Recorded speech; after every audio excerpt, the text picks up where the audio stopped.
Alright, I'm on my third camera for the day and my third video for the day. I've been doing a lot of, I'm getting a lot of these planes ready to send off to their new home. And then since I had everything out, I went ahead and pulled out my planes and started doing the same thing as well. So I've got this carriage maker's plane, and I'm already off topic. I decided to go ahead and clean that up and a whole bunch of other planes. The point of this video is the number 5.5. If you've seen any of my posts on Facebook, either my page or the groups I'm in, I've posted this one. It was pretty rough. I went ahead and flattened the sole and cleaned out the corrugated bottom of it. The top will wait another day. I'm not really worried about that. It's not going to affect the functionality of the plane. Clean this up. I'm going to go ahead and pull this frog out and do a more in-depth cleanup of this later. But the point of this video, today's been a lot of sharpening, and lately, as I said in my other two videos that you haven't seen yet probably, there's a lot of people asking about sharpening plane irons on a Worksharp 3000, and everybody, posts that they like theirs and they do different things, whether it's the green polishing compound from Harbor Freight or from wherever, really. That's what I use. On an MDF disc instead of a leather strop. The diamond plated discs, or the traditional sandpaper discs that these were made to use. And then you got the other bandwagon of the Tormek users that have nothing but bad to say about Worksharp and how good the Tormek is. So the point of this video is I'm going to take this gnarly, chewed up iron, I don't even know how this happens, from that 5.5. I'm going to sharpen it in real time. Now, I've already done one video in real time, but I stopped and I kept talking and doing this and doing that and talking about different things. I'm not going to talk. I'm just going to sharpen from 80 grit to 3000 to this polishing compound, and then I'm going to take shavings with it all in one video. All right? So I'm going to go ahead and break right now. I'm going to get ready, and then we'll come back and I'll begin, and you won't hear another word from me. Okay.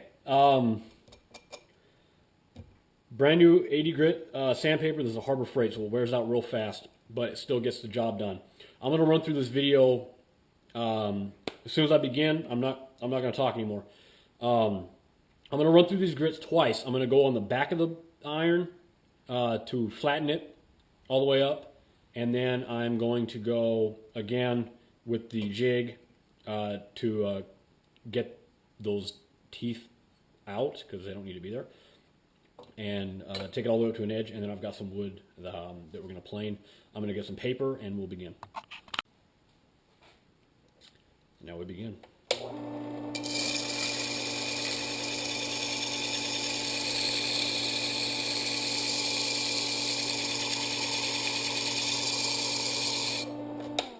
No, we don't begin. There was one more thing I was going to show you. I'll go ahead and leave it running, so you can count that in the time if you want. Camera, clock, stopwatch. That's what I forgot to include this time. Start. Come on, let's go. Start. Okay, there we go. All right, you won't be able to see this, but it's going to be here, getting all kinds of grime and spray off onto it. Maybe I can put it over here. I don't know if you can see that or not. No, you can't. It's there. I'm at 12 seconds. I'm wasting time. Look at that. It's already in progress.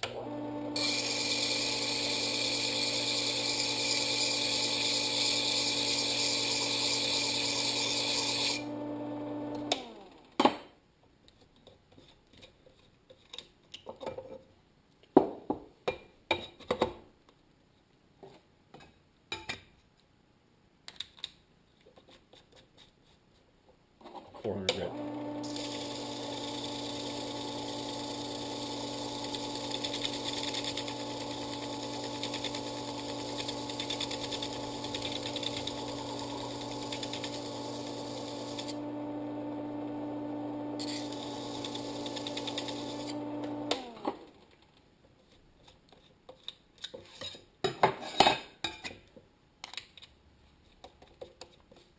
$1,000.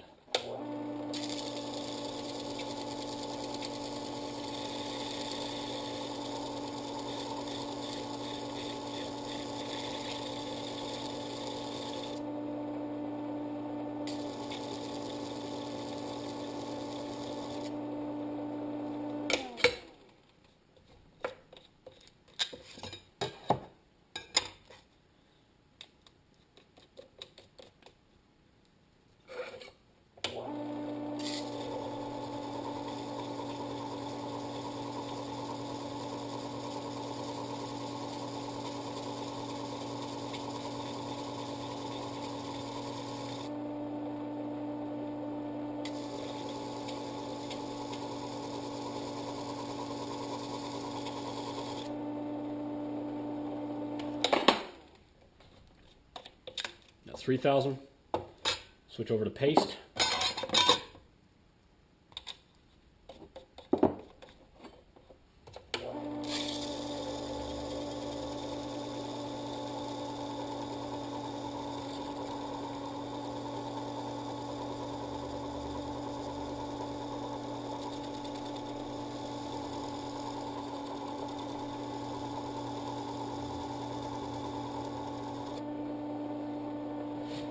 Paper towels for.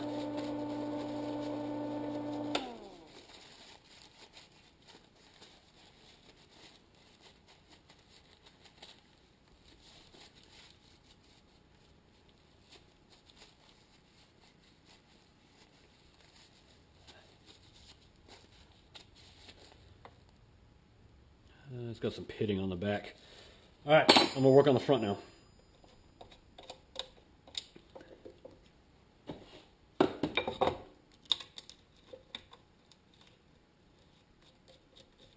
Three minutes and 15 seconds.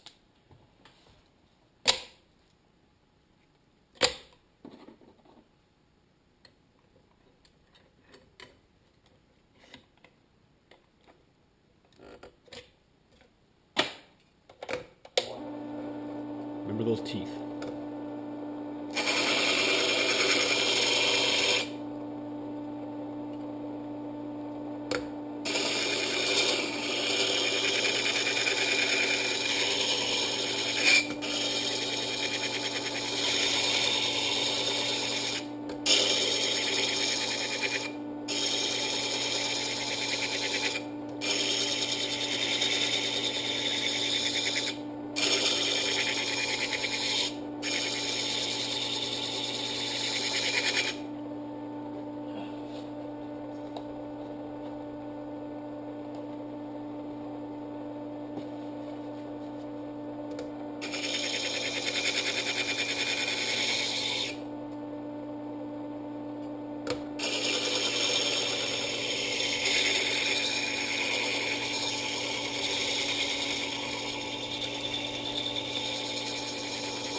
All right, I started the 80 grit at 3 minutes 30 seconds. We're at 5 minutes now. I'm gonna switch out, go up to 400.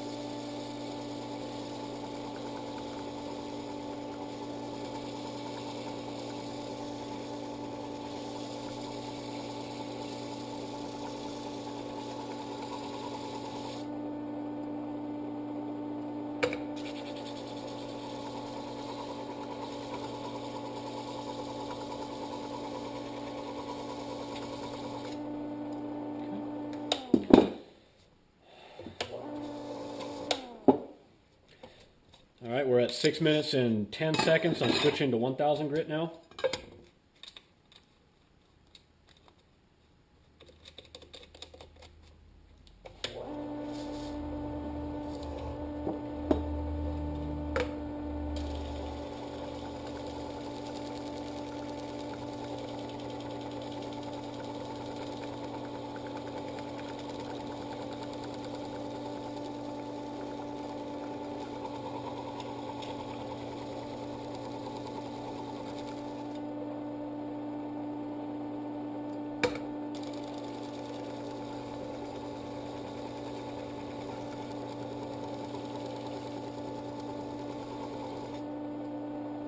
All right.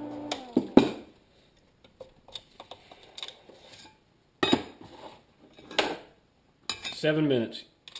I normally do not use 3000, but for the sake of this video, for some reason I am.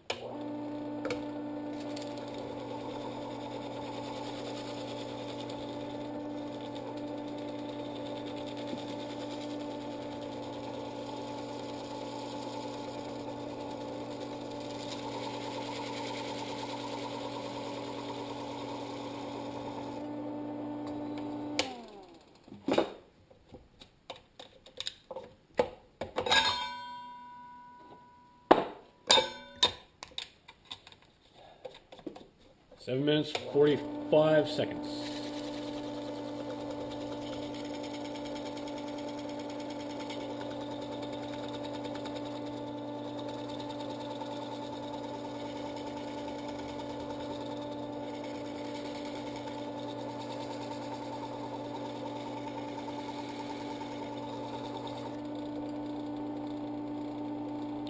Good mirror shine.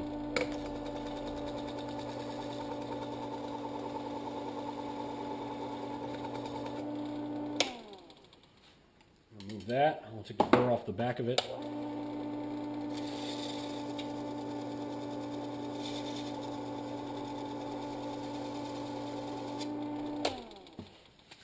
And then we are at 8:36. I'm going to stop it.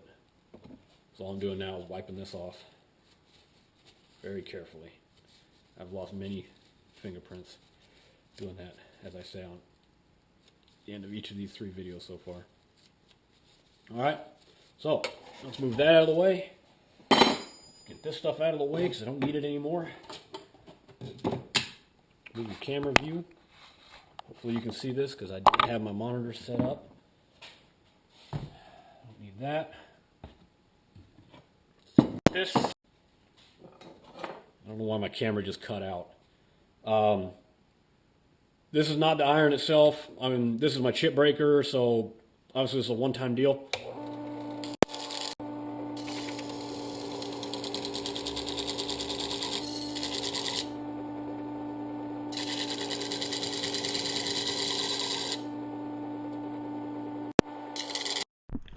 Alright, and I'm switching cameras once again because once again my GoPros are having technical difficulties. It seems to be what they like to do. I have no idea why I have so many of them. They do nothing but not work. Alright, so you just saw an uninterrupted video of me sharpening this. It does have some pitting on the back. Jesus Christ. So that's probably going to be a factor. Realistically, I would want to sharpen past that. I already moved those giant teeth out of the way. And I'm pretty happy with the edge that's on there. And then I'm not sure if the camera worked or not, but I just dressed up the edge of my chip breaker. So let me go ahead and put it back together. I got pieces from 2 different eras, it looks like here. I've got like what appears to be a Type 9 5.5 with obviously a later model iron, and then the chip breaker is considerably narrower than the iron itself. And I've got I got a second one that was in pieces, and I checked that chip breaker and it's the same width, so out of luck regardless. I should have oiled it first. Okay, so I have not used this plane yet. I just flattened the sole and cleaned the sides, and I'm going to pull this out and clean it up more later. I don't even know. You know what? I don't even know if this works. I need to get some oil on that. Yeah, it does. Okay. I still need to oil it, just not right now. All right, lever cap for my replacement because the one that was with it was definitely not original. To this type. Way up. Okay. All right. Now, let's see what it does. Break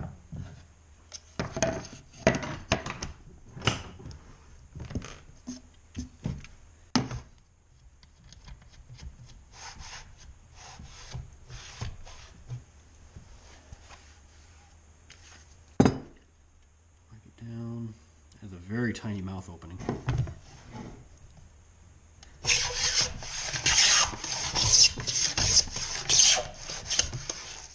Okay, everything's favoring the right side so far. That's really loose.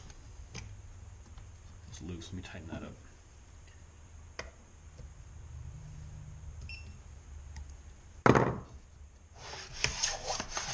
Okay, we're back. I've been messing with this, and I got to go back and look at the records. I believe this is the wrong size iron, which is the problem I'm running into right now. I have literally no lateral adjustment in this direction. It's as far as it will go, which appears straight up to you and me. It can go to the right a little bit, but that's it. This blade, this iron, is wall to wall in here. It is locked in tight. There was a little bit of a bulge down at the bottom of the mouth. I filed it gently, which gave me enough to be able to get a semi-flat cut. Obviously, the point of this video was to show you going from that chipped up blade edge, chipped up iron, to a razor sharp iron that's ready to rock. And I already forgot what the clock said, 8 minutes. So it's still kind of favoring the right, but I'm getting pretty good shavings. They could be better, but I don't have that lateral adjustment to be able to level the blade out and get a good smooth cut right now. So take a couple passes on this, show you what we got. So I'll try and back it off a little bit, see if I can get a little bit thinner. But it works. It's definitely not going to be my go-to 5.5. Man, that's a lot of play. Okay, so that's backed off pretty much completely. I've got an Ohio 5.5 that will probably be my go-to until I get this fixed.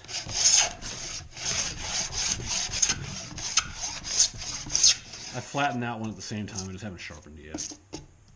Okay. All right.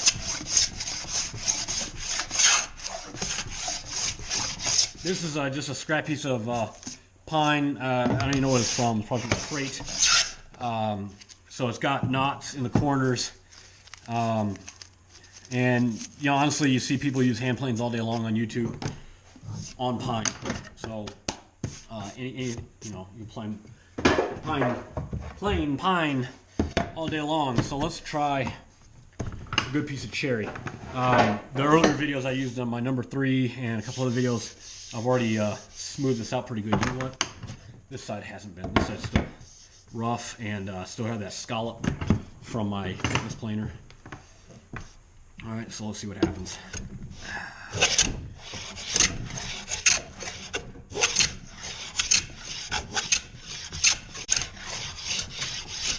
Oil makes a big difference.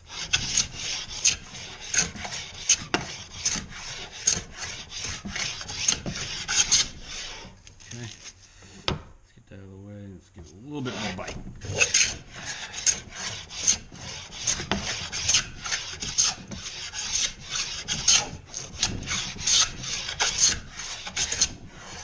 Well, it's definitely it's taking smooth shavings. That lateral adjustment is really going to be a setback into demonstrating how sharp this can really be. You know, and that was going all the way from a destroyed blade up. You know, if you had a nice blade, I start at 1,000. I do 1,000, and then I do that polishing compound, and that's it. And I'm ready to go again. So, you know what? I was probably going against the grain. Let me try a couple passes here before I wrap this up. I was gonna go get lunch and propane or kerosene. It's been snowing all day. It's getting cold in my garage. I'm out.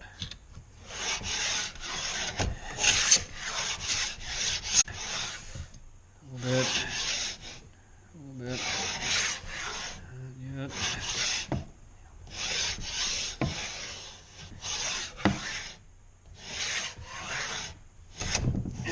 And too far.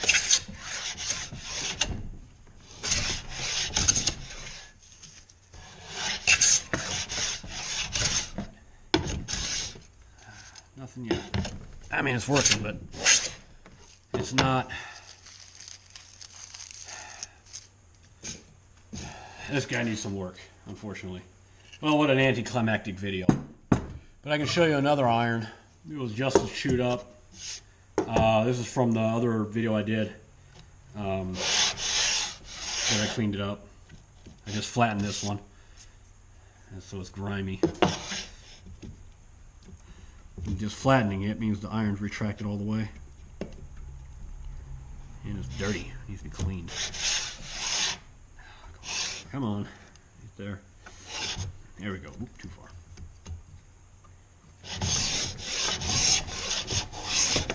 Okay.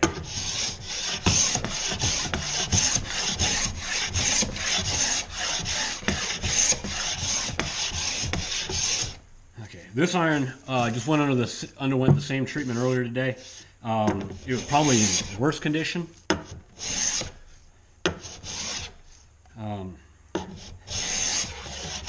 Here's the reason I needed a fresh 80 grit disc on there, because I had done several, and this was the last one, and I really went to town on it. Look at that. These little guys are what I'm trying to get. Let me back it off and try and get a little thinner.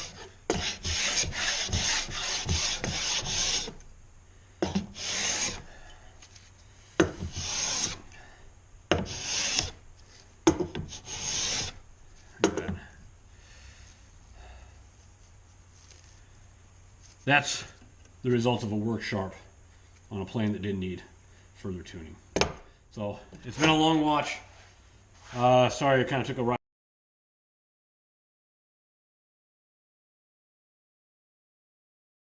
It's a follow-up video on getting this guy working. So thanks.